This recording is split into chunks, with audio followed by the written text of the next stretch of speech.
Bon, c'est une cérémonie, comme vous l'avez vu, extrêmement importante parce qu'il s'agit d'un atelier de planification stratégique pour le Centre de renforcement de l'état de droit et des institutions judiciaires du Sénégal. C'est un centre qui a été créé à l'occasion d'une conférence internationale qui avait été co-organisée par le Sénégal et le Qatar et qui portait sur les problématiques émergentes, la lutte contre la corruption, la lutte contre la cybercriminalité, le contentieux extractif, etc. Nous nous sommes rendus compte au niveau de la justice qu'aujourd'hui, ce sont de plus en plus des problèmes, j'allais dire des problématiques auxquelles la justice est confrontée. Mais lorsque la justice ou les institutions judiciaires sont confrontées à ce problème, il n'est pas simplement question de modifier les législations, notamment les législations pénales, et de réprimer. Non. Il s'agit d'abord de prendre en charge ces questions sur le plan intellectuel, sur le plan de la recherche. Il s'agit de procéder à beaucoup de vulgarisation sur ces problématiques, de faire de la sensibilisation sur ces problématiques pour que tous les acteurs qui sont interpellés par le traitement de ces problématiques soient sensibilisés sur les questions, soient mis à niveau. C'est pour ça que ce centre, le Crédige, a été mis sur place. Le centre fonctionne, mais il est aujourd'hui question de redynamiser ce centre et de le repositionner dans le traitement de ces problèmes ou de ces problématiques. C'est pour ça qu'aujourd'hui, cet atelier de planification stratégique a été organisé. Et comme vous l'avez vu, il y a des thèmes qui ont été choisis comme prétexte. Et les thèmes, c'est essentiellement les thèmes qui portent sur la cybercriminalité, qui portent sur le contentieux extractif, parce que de plus en plus nos États, et notamment le Sénégal, vont être confrontés à ce genre de problèmes, les contentieux liés à l'exploitation du pétrole, à l'exploitation du gaz, voilà, les cyberattaques, la lutte contre la corruption. Voilà. Et donc il est question aujourd'hui de réfléchir sur ça, mais le produit de la réflexion doit être comment avoir un plan stratégique pour vulgariser ces questions, pour encourager la recherche sur ces questions et pour traiter avec les magistrats, les avocats, tous les acteurs de la justice, ces questions qui sont émergentes et d'avoir une compréhension commune. Donc il s'agit en réalité d'un atelier qui permet d'avoir une compréhension commune sur ces questions, mais aussi d'avoir des axes stratégiques pour mieux prendre en charge ces questions.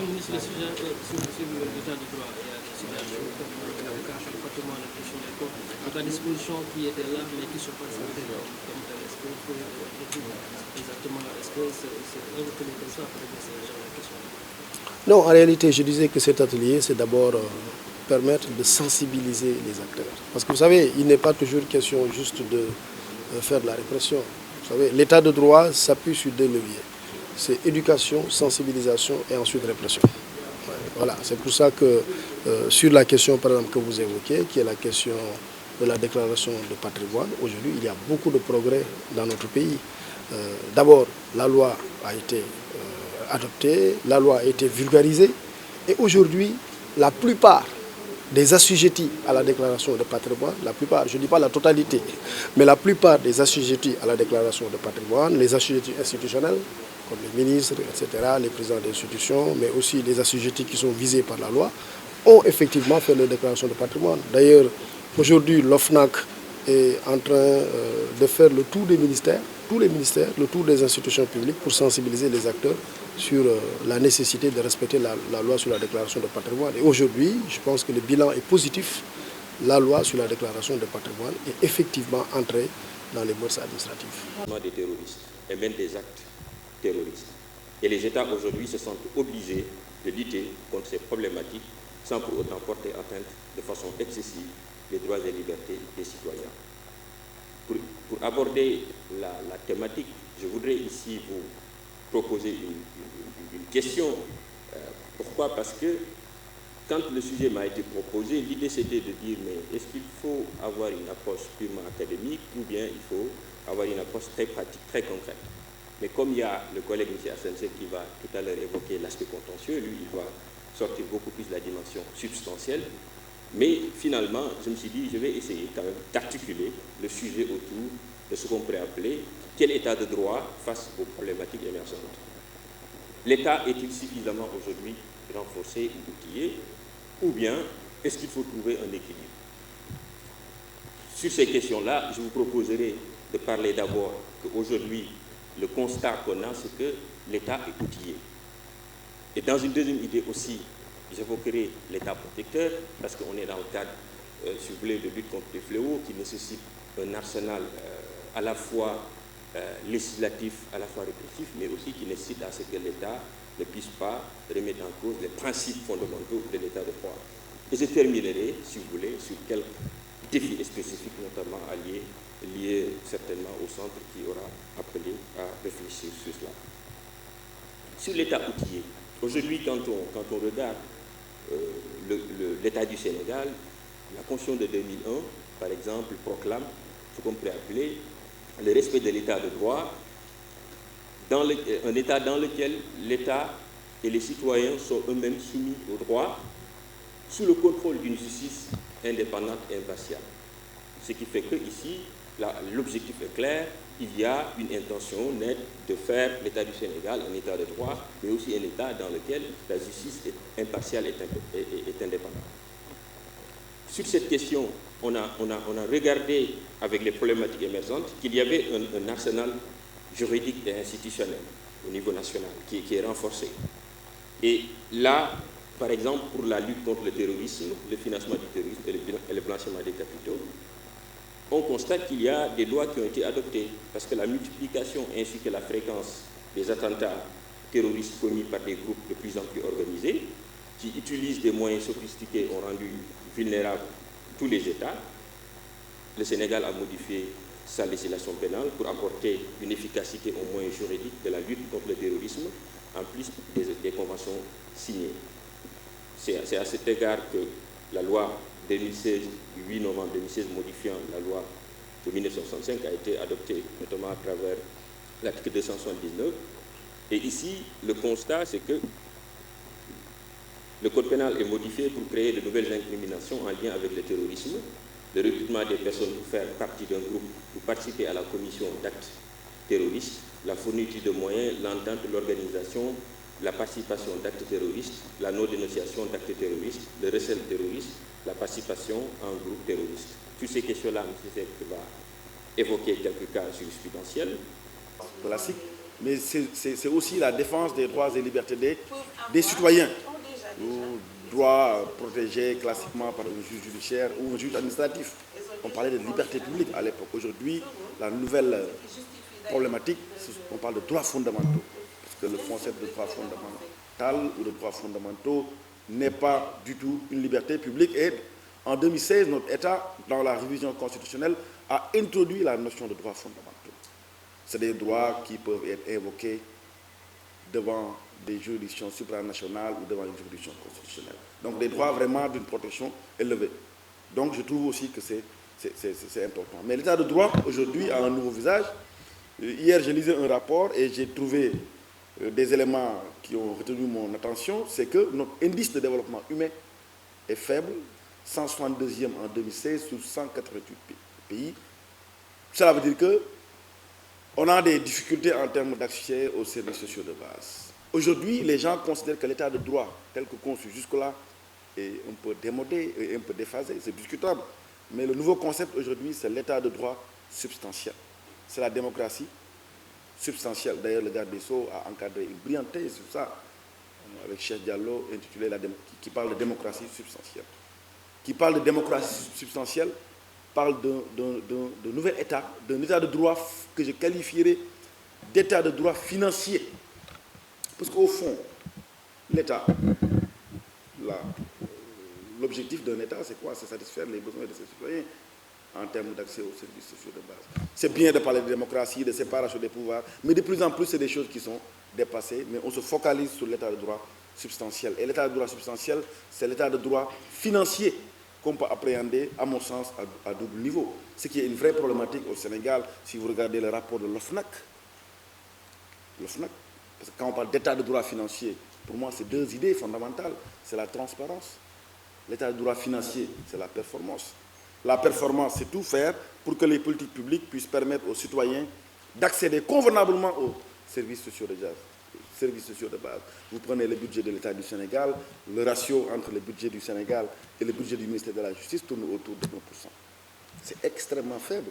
Un État ne peut pas prétendre vouloir garantir l'accès aux services sociaux de base alors que notre budget pour le ministère de la Justice est faible. La santé, ça tourne autour de 4%. L'éducation, ça tourne autour de 1%. Cela veut dire que si vous prenez les secteurs services sociaux de base, on a des difficultés. Donc l'état de droit, c'est un État qui est performant. Mais c'est un État qui est transparent. J'ai parlé du rapport de l'OFNAC. Parce que on a constaté que dans le rapport de l'OFNAC, il y a 1180 plaintes, dont 70% dans le secteur public, 57 cas de détournement de deniers, 62 cas d'enrichissement illicite. Cela veut dire qu'on a des difficultés en termes de transparence. Et quand ça vient de l'Office national, cela veut dire que c'est des choses qui sont extrêmement sérieuses. Sur 800 personnes, vous avez parlé de déclaration de patrimoine tout à l'heure, vous avez parlé de transparence, de bonne gouvernance. Sur 800 assujettis, vous n'avez que la moitié qui a déclaré le patrimoine. On sait également que cette déclaration n'est pas rendue publique. C'est ça l'état de droit aujourd'hui. Un état de droit substantiel, c'est un état de droit qui doit être transparent. Dans le relatif à la cybercriminalité, je disais tout à l'heure que le fondement de l'entrave et la protection de notre système, donc toute répression de la cybercriminalité, le fait que ces incriminés reçoivent une vie dans la vie de tous les jours, cette loi-là, elle est structurée dans un nombre de législation jurisprudentielle, donc 6 catégories qui recensent des incriminations. La première catégorie est constituée par la protection pénale des systèmes informatiques. Donc c'est un ensemble d'infractions qui protège l'intégrité des systèmes informatiques. La notion de système informatique d'ailleurs est définie par la loi sur la cybercriminalité comme un dispositif ou un ensemble de dispositifs conçus par des terminaux, ordinateurs, téléphones, etc. Donc qui sont reliés ou pas entre eux. Les actes d'intrusion et les actes disons, les dommages causés à ce système-là donc sont punis par les infractions qui se trouvent à cette catégorie 1. Ils ont même un pouvoir d'investigation. C'est une institution indépendante autonome qui permet à tout citoyen victime d'une corruption ou bien d'un manquement quelconque ou bien d'une violation de ses droits économiques et sociaux, vraiment de passer là pour saisir, pour assurer vraiment un premier contact avec la procédure judiciaire pour aller enfin vers le juge. Je pense que ça pourrait être vraiment une expérience pour le Sénégal qui est un processus très achevé de la démocratie et du respect de l'état de droit. Je pense que ces deux propositions-là que je vraiment serais tenté à faire, mettre en place un observatoire permanent des menaces. Je pense que le centre est là. Amit, j'ai bien placé mon cher confrère, vraiment pour en témoigner de tout ce que je suis en train de dire sur vraiment l'expérience française à la matière. De la même manière, créer quand même un organe permanent, indépendant, qui permet d'avoir une saisine directe pour que le filtre soit fait et facilité, parce qu'il y a des gens qui ne vont pas porter plainte parce qu'ils sont négligents, ou bien ils vont se dire que ça ne servira à rien, ou bien ils vont se dire que oui, ça va prendre plus de temps. Les entreprises multinationales qui parlent de la dimension de protection, de respect et de réparation. Et ce qui se passe dans le cadre de la gouvernance du secteur extractif, c'est que jusqu'à présent, cette dimension de réparation n'est pas véritablement prise en compte, du fait que nous avons une loi de 1976 qui parle d'indemnisation qui n'est pas appropriée aujourd'hui à la perte que les communautés peuvent avoir du fait qu'il y a eu en fait une concession qui a été accordée à une entreprise minière. Importé. Et on n'a pas souvent réfléchi en profondeur, parfois on réforme, mais on n'a pas réfléchi à la philosophie première. Et quand vous voyez l'évolution du monde, c'est qu'on revient vers des institutions africaines. La médiation et la conciliation, elles sont prioritairement africaines. La maison de justice, l'arbre à palabre, tout ça c'est des réalités africaines. Et on doit retourner vers la pensée de Cheikh Anta Diop. C'est-à-dire tant qu'un peuple n'est pas connecté avec ses réalités profondes, il ne peut pas se développer. Donc on aime bien manipuler les concepts, quelqu'un en a parlé tout à l'heure, on dit on rend la justice au nom du peuple et pourtant le peuple est laissé en rade la plupart du temps. Donc c'est heureux que de penser à ces réalités. J'en profite également pour magnifier la présence des deux gardes des Sceaux qui se sont croisés, qui se sont enrichis mutuellement. Donc M. Seydou Madamissi a été doyen de la faculté de droit, premier recteur noir, prendre le relevé. garde des Sceaux, professeur émérite et aujourd'hui sage parmi nous. Donc je salue monsieur le garde des Sceaux, monsieur le professeur Seydou Mayabessi, pour cette présence rassurante pour les Africains que nous sommes.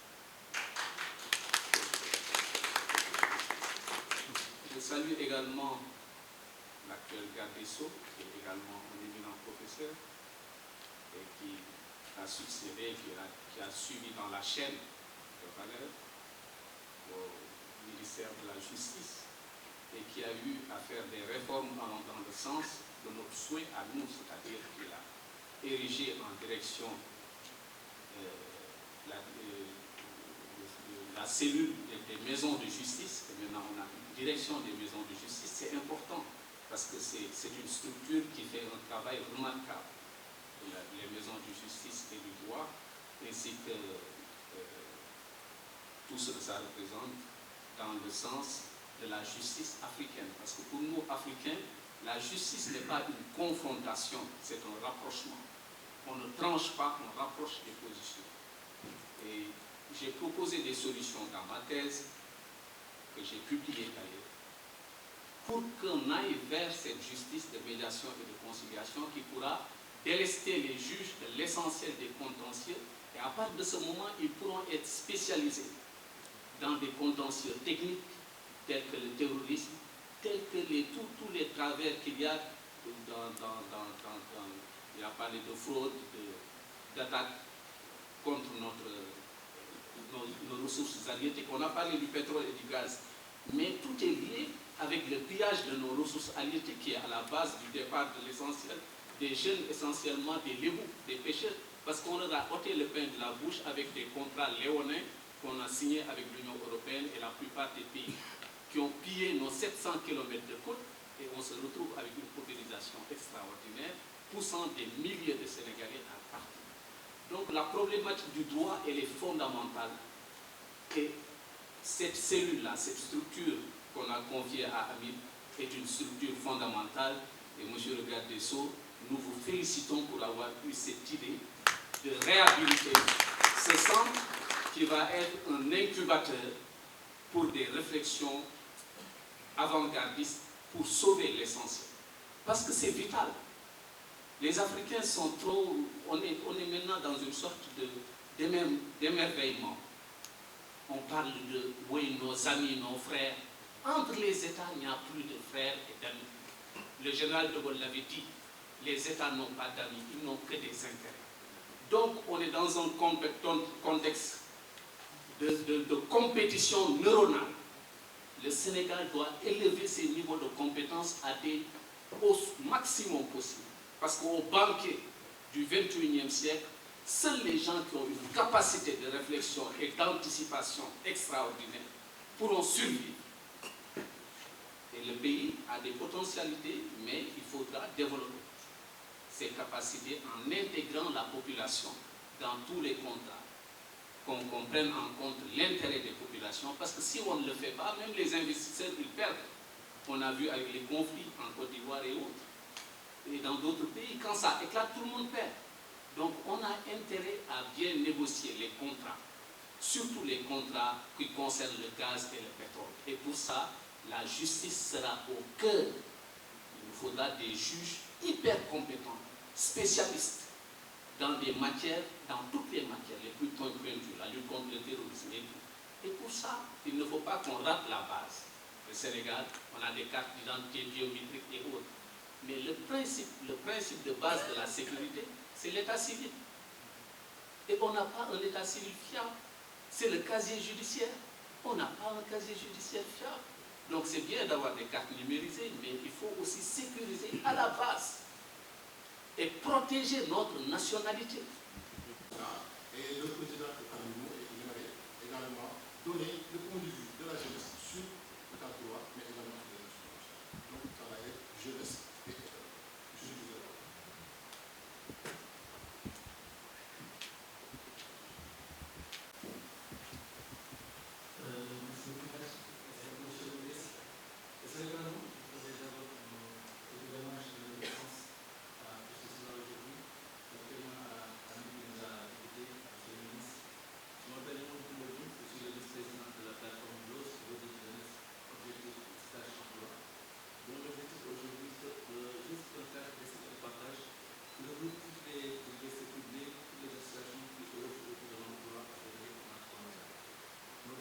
mission aujourd'hui, c'est de pousser les jeunes et aider les demandeurs d'emploi à être aujourd'hui les employeurs de leur propre emploi. On ne peut pas dire la promotion de l'entrepreneuriat. Donc nous sommes très contents d'être là aujourd'hui quand on parle d'état de droit et d'employabilité des jeunes. Il y a un monsieur qui en a parlé tout à l'heure. Il faut occuper les jeunes avant que les jeunes nous oublient. Pour moi, c'est très important aujourd'hui de préparer ces jeunes, de les pousser, de les imprégner par rapport à ce qui leur concerne aujourd'hui dans l'employabilité des jeunes, mais surtout de les occuper. Je vous remercie, je m'excuse, je n'étais pas préparé par rapport à ça. Merci beaucoup. Les personnalités qui sont dans la salle, je vais vraiment dire d'abord un mot de gratitude. Un mot de gratitude pour votre présence, parce que vous êtes là tous les jours, et je vois que la salle est restée intacte dans sa composition depuis ce matin. Ça veut dire que les débats sont très intéressants. Je voudrais aussi remercier Amit, Abdelhamid Diaye, et son équipe pour avoir, j'allais dire, réalisé ce succès. Parce qu'en réalité, c'est un vrai succès. C'est d'abord une prouesse, je pense, d'avoir réussi à colloquer sur l'état de droit en une matinée. Parce que l'état de droit, vous l'avez vu tout à l'heure, c'est très vaste. Vous l'avez dit, on aurait plus de temps de 2 jours, mais en une matinée, on a enregistré ici des contributions, d'autres factures, des contributions très intéressantes. Donc je pense que vraiment, cet atelier est un véritable succès. Au fond, les thématiques qui étaient listées pour être discutées constituent, vous l'avez dit, je pense, au début, c'était un prétexte. C'était un prétexte pour définir un plan stratégique pour le centre. C'était un prétexte pour relancer le centre et lui faire jouer le rôle qui est le sien. Et je pense que le prétexte a été réussi parce que le prétexte est un prétexte finalement substantiel. Je pense qu'il faut saluer, Camille l'a fait, d'autres avant lui, saluer cette initiative de redynamisation du pays riche. C'est un centre qui existe même depuis un peu plus de 2 ans. Les activités étaient lancées, mais il faut constater que le centre était dans une relative léthargie. Aujourd'hui, vous avez cette initiative forte de redynamisation du centre, parce que le centre a tout de même une vocation. C'est tout au moins ce que les fondateurs voulaient, le Sénégal et le Qatar, à travers une convention, c'était de faire jouer au centre un rôle en matière de recherche, de promotion, de vulgarisation de l'état de droit. Quelques activités, il est vrai, ont été réalisées, mais de façon générale, le centre était dans une relative léthargie. Je pense qu'aujourd'hui, il y a un bon départ pour que finalement le centre joue vraiment le rôle attendu. Ici, on a discuté depuis ce matin de l'état de droit. L'état de droit et les institutions judiciaires, notamment face aux nouvelles problématiques. L'état de droit, tout à l'heure, vous avez demandé qu'on définisse l'état de droit. Je pense que ça a été en tout cas suffisamment défini, même si les définitions données peuvent être limitées ou critiquables. Mais je pense qu'il y a beaucoup de définitions qui ont été données sur l'état de droit. Il faut juste rappeler que l'état de droit, c'est maintenant un terme à la fois ancien, ça fait maintenant longtemps qu'on parle d'état de droit, mais aussi nouveau. Tout au moins, c'est une problématique, une thématique qui se renouvelle. Voilà. Moi, pour définir l'état de droit, je dirais que c'est un rêve qui doit se réaliser, ou qui se réalise d'ailleurs, tous les jours. Évidemment, à des rythmes différents, sur les états. Pour moi, c'est un rêve. Parce que bon, l'état de droit absolu, parfait, peut-être n'existe pas encore. Bon, donc c'est un rêve. Mais c'est un rêve qui doit se réaliser, même dans les sociétés où il y a une délégation d'état de droit. Je pense aussi que c'est un rêve. Aujourd'hui, si on est honnête, on peut le remarquer à l'échelle du monde et à l'échelle des États, que c'est un rêve tout de même qui se réalise. Et évidemment, il ne se réalise pas de la même manière, selon le même rythme, selon les pays. Mais je pense que c'est un rêve qui se réalise aujourd'hui, l'état de droit. Et évidemment, parce qu'il se renouvelle, parce qu'il se complexifie, parce qu'il devient, il revêt de nouvelles dimensions à chaque génération, l'état de droit est de plus en plus suivi de qualificatifs. de plus en plus on parle d'état de droit démocratique. On considère que l'état de droit n'est pas forcément la démocratie. On parle d'état de droit démocratique. L'état de droit financier. Le professeur Kéré a parlé d'état de droit financier, c'est un terme qui lui est cher. Mais tout à l'heure, je pense qu'il n'est pas en contradiction ou en déphasage avec le ministre de Valency. Ce qu'il voulait dire, je pense, c'est une technique universitaire. Parfois, il faut exagérer, provoquer pour se faire comprendre. Voilà. Mais je pense qu'ils sont en phase et que les deux perspectives sont plutôt complémentaires. Ce qu'il voulait dire, bon, c'est que maintenant, voilà, la vision classique de l'état de droit est un peu à dépasser et qu'il y a de nouvelles dimensions. Mais voilà, mais il n'est pas pour la tabula rasa. Voilà. Mais évidemment, il a exagéré pour se faire comprendre. Voilà. Et c'est bien, parfois, d'être provocateur. C'est une technique très universitaire. Voilà. Si on veut se faire remarquer, il faut exagérer. Et après, tout le monde vous dit, on n'est pas d'accord avec vous. Ah, et puis, vous avez réussi le coup de vous faire remarquer. Voilà, on parle de plus en plus d'état de droit environnemental, d'état de droit écologique, d'état de droit numérique. Voilà. Mais tout ça, au fond, ça signifie quoi? Ça signifie simplement que l'état de droit s'enrichit progressivement au fur et à mesure qu'on avance de nouvelles dimensions. Parce qu'au fond, et c'est ça qui montre, on a dit l'état de droit face aux nouvelles problématiques émergentes, aux nouvelles criminalités émergentes. Et on a donné une liste. Mais au fond, la liste qu'on a donnée, c'est tout de même une liste indicative.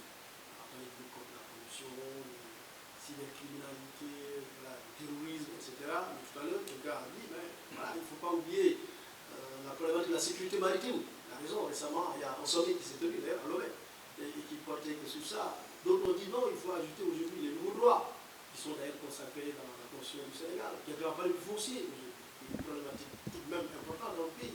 Aujourd'hui, voilà, une des menaces parfois sur la paix publique au Sénégal, c'est le foncier. C'est les populations de plus en plus qui s'organisent là, parce qu'elles contestent l'attribution foncière, par exemple. Et c'est donc juste, je pense, une liste indicative. Mais je pense que voilà, on peut allonger la liste des thèmes qui intéressent aujourd'hui l'état de droit et qui seraient plus ou moins des thèmes ou des criminalités émergentes. Parce qu'au fond, le problème c'est quoi? C'est que chaque civilisation engendre des criminalités. Il y a des criminalités qui n'existaient pas.